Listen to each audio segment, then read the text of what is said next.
Welcome to Business Notes, the place to learn about success in business. I'm your host, Diane Bogino. Ever been duped? Even blindsided? Of course you have. Feels awful, doesn't it? Ever wish you could catch the clues of deception before damage is done?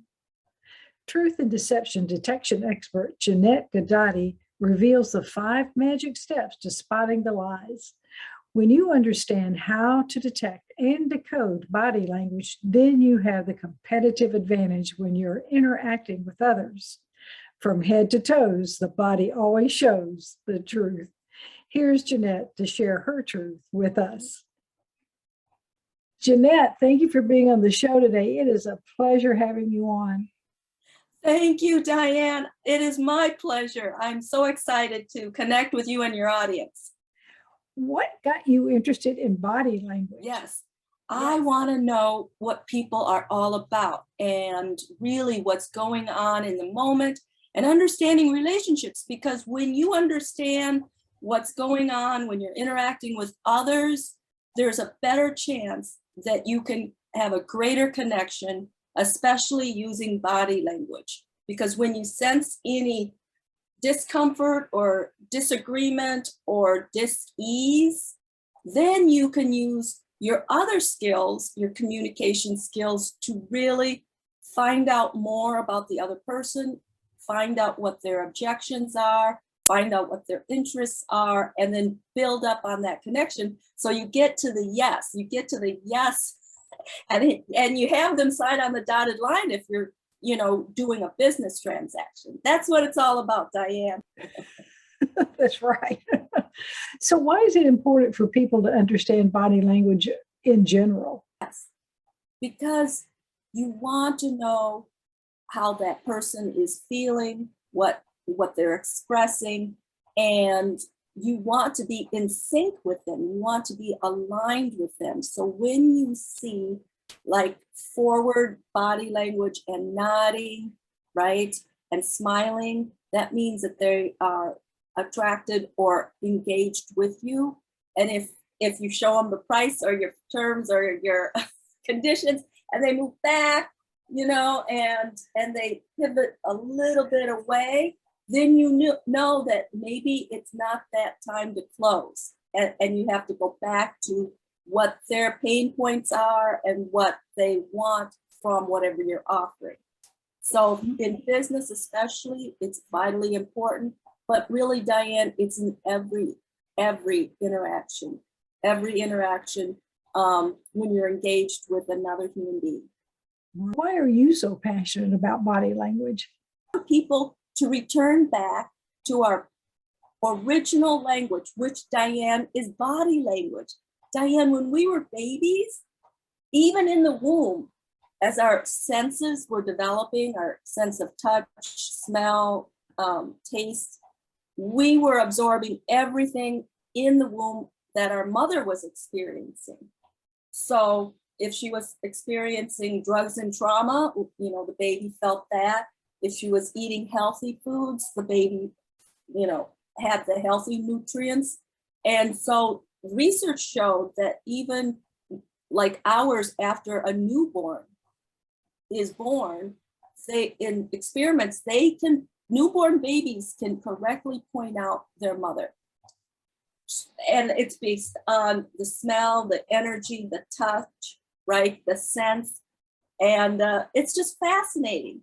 So you and I are multilingual because body language is our original language. And when we can connect back to what our birthright is, then we really do have a competitive advantage, because other people who do not pay attention to the signs of body language are missing so much. I just did the analysis on Will Smith, and some people think it's staged and a hoax, and some people think it's real, but I let the body of all of the characters involved unfold and the words said to point me in the direction of truth. And that's what body language does. It helps you point in the direction of what's really going on, because the words will say just the tip of the iceberg, right? and the body reveals everything else. So do you want just the tip of the iceberg, or do you want the whole iceberg and below and below? Right. So what kind of transformation do you see in people when they learn body language skills? Feel more confident, they feel calmer, they're paying attention. In order to read body language, you really have to pay attention. And when you're paying attention, the other person interprets that as you're listening, you care, you're in tune. So while you're paying attention, the other person feels a greater connection and rapport with you because you're observing and really in the moment, and you're capturing more vital information when you pay attention. I know so many men who don't even look at me in an interaction, and I'm thinking, oh my gosh, they're missing so much information. Maybe they feel unsure or uncertain, or maybe they're auditory. But when you don't watch, right, you're missing out on all the visual clues. And research shows that women are better at body language. And I think my theory about that is whoever raised the babies, whether it's the mother or the father, they had to be totally attuned to the baby in order to make sure the baby was safe, fed, nurtured, in its optimal play state. So there's a lot of practice in watching and raising babies. So I think that's why women have more of the competitive advantage, because if they were raising the babies, they can see all the nuances, right? So I like to say we were born body language experts. And then as we grew up and learned more language, we became body language amateurs. And my mission is to return us back to the expert stage, the fluency stage.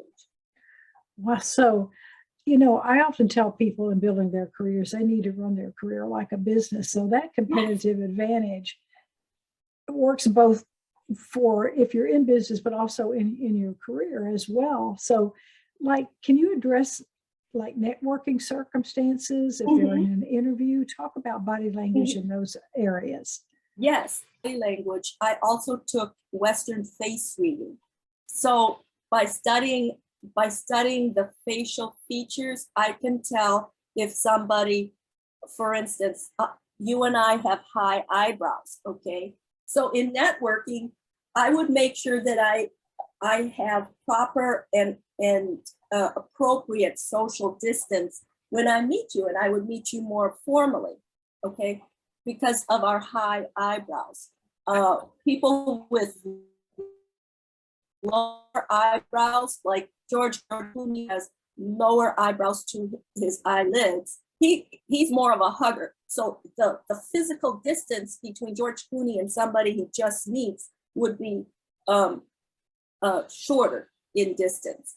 So just knowing the facial features in Western face reading and also body language makes you gauge how you're reading the new prospect or the new colleague, and figuring out all the nonverbals, and then you can present yourself in the best, most positive impression possible.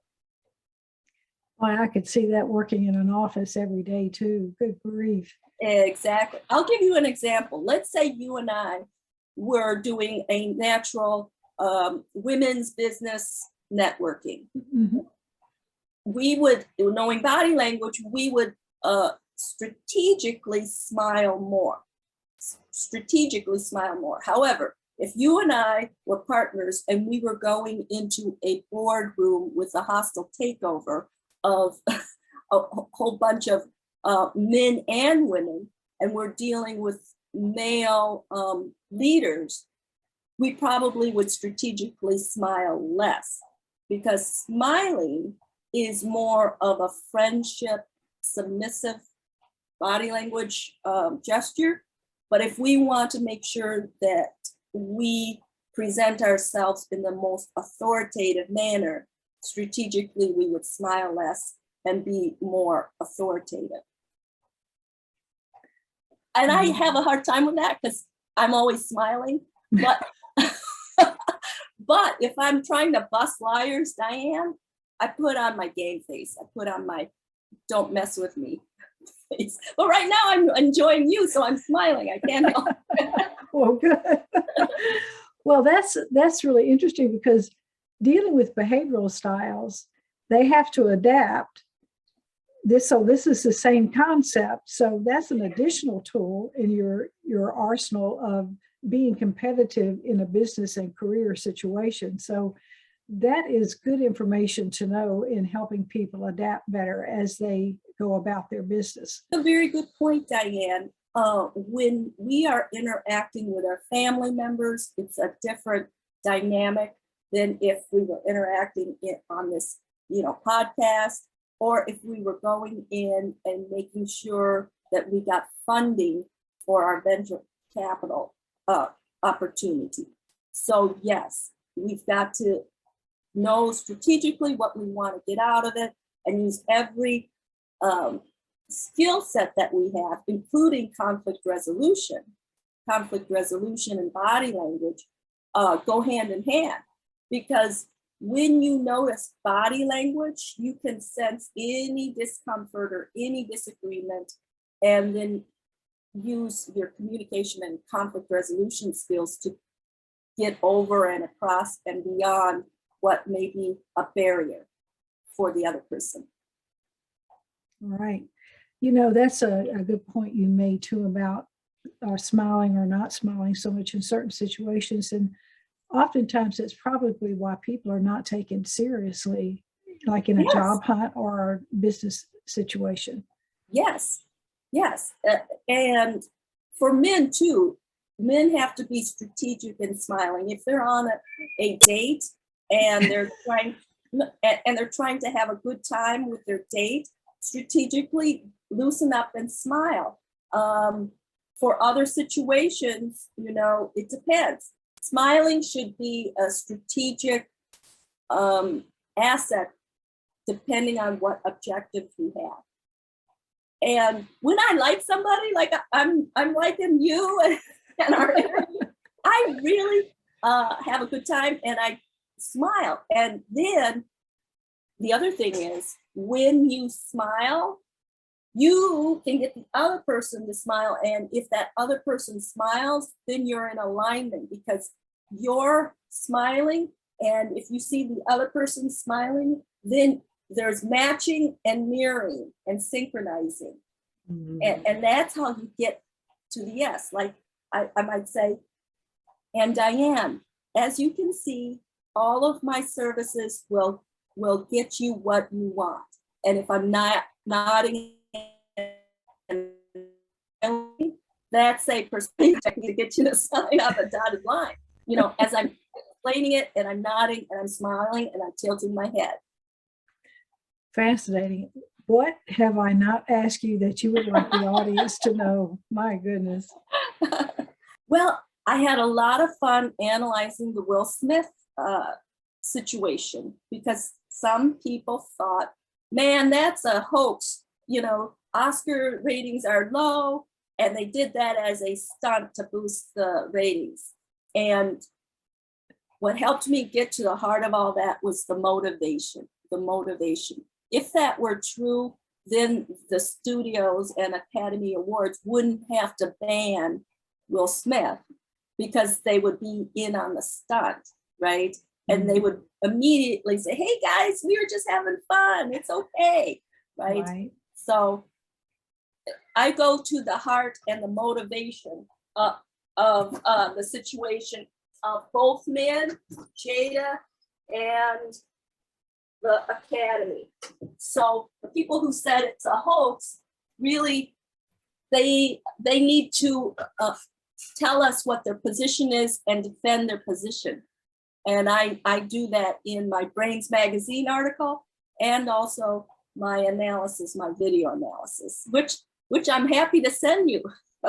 Yes, That's one thing I wanted to mention. I'm glad you brought that up because I've been looking at some of your videos, and I encourage people to go to your podcast Oh, because thank you. you analyze current situations, so people really get an additional a perspective from things that are happening in real times. And so I encourage people to go there.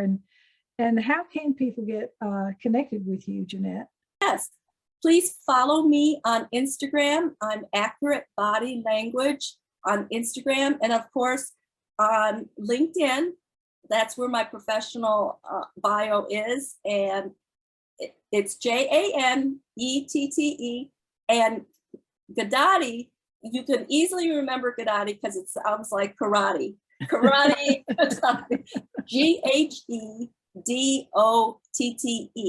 And what I like to say, Diane, is all of the celebrity analysis or people who get into trouble and then they make mainstream news, those are just case studies so that everybody can look at one case or the case that I'm highlighting, but use all of those body language tips to apply in their own life.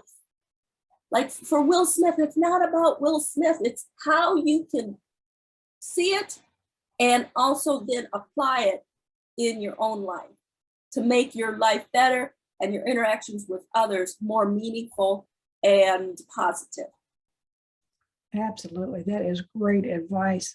And I think that you have brought us and the audience a great new perspective on how to learn from everyday situations and interaction with each other. Janette, thank you so much for being on the show today. I really appreciate your time. My pleasure. Thank you. And from head to toes, the body always shows the truth. Yes. Thank you for watching Business Notes. We've been speaking with truth and deception detection expert Janette Ghedotte. I'm your host, Diane Bogino, bringing you business ideas you can bank on.